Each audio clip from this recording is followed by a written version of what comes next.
I remember, like, before Josh and Evie ever started dating, that I heard a lot about this guy named Josh, and he was Evie's friend. And I heard that he had a lot of other friends that were girls, too.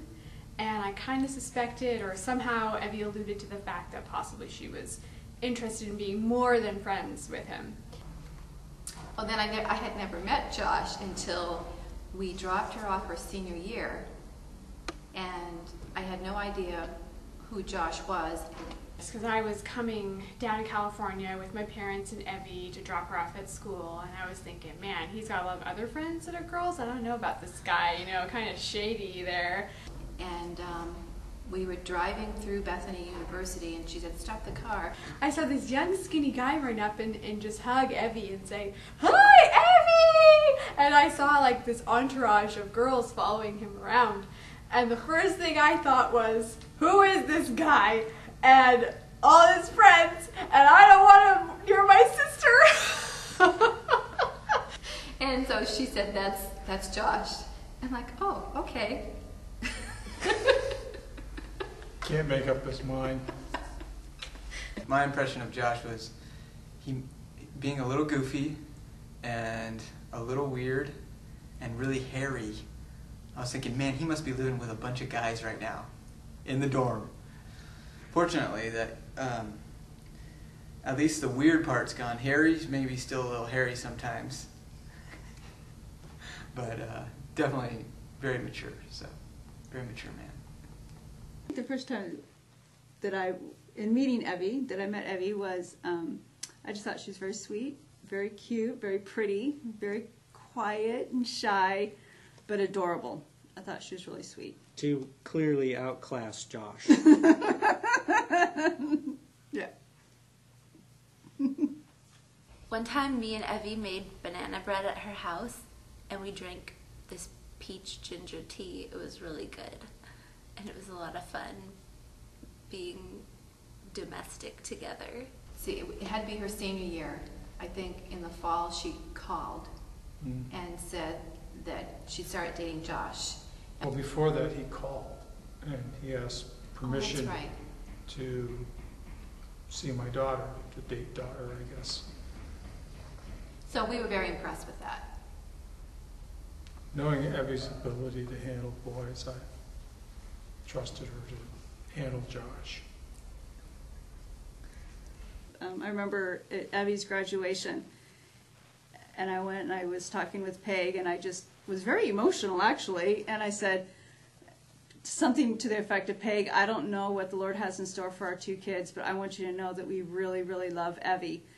I just remember having a lot of heart-to-heart talks with Evie about the long-distance thing. I was very nervous. I was scared. I was worried because I didn't want such a good thing to be gone, and I really, really interceded and prayed for them because I wanted them to make it so bad. Josh and would come up to see Evie quite a bit.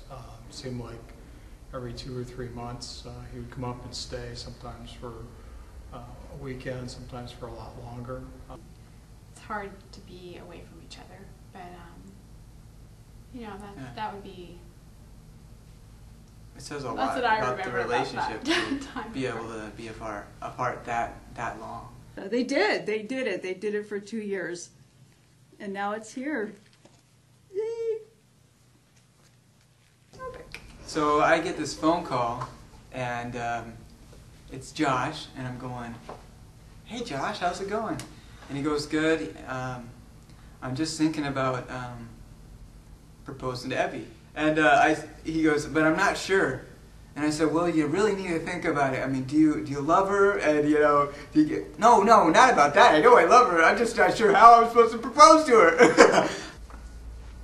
Josh called me maybe about a few days before he decided to come up to Portland and pop the question. And before he did that, he wanted to make sure that he sat down and talked to me if I thought that was a good thing, that I could give my blessing to that. I had a lot of questions for Josh. I have about a good page of typewritten questions, and kind of went through those. and made sure that he passed the test, which he passed the test with flying colors. He did quite well, and just confirmed everything that we felt about him. They have grown so much together in the relationship and in the way that they adore and treat each other, and it's awesome to see over time how close they've gotten. I can see that Josh is good for Evie, that he brings out the best in her, and he's an encourager, an exhorter, and Evie has her giftings that bring out the best in Josh too. I think that Josh will bring out some spontaneity in Evie, and I think that Evie will bring some stability to Josh. If Josh doesn't drive her crazy first. And one time she came over to my house and we made brownies, and we decided not just to make regular brownies, but we made peanut butter brownies and peppermint brownies, and we just threw things in there and they turned out to be fantastic. And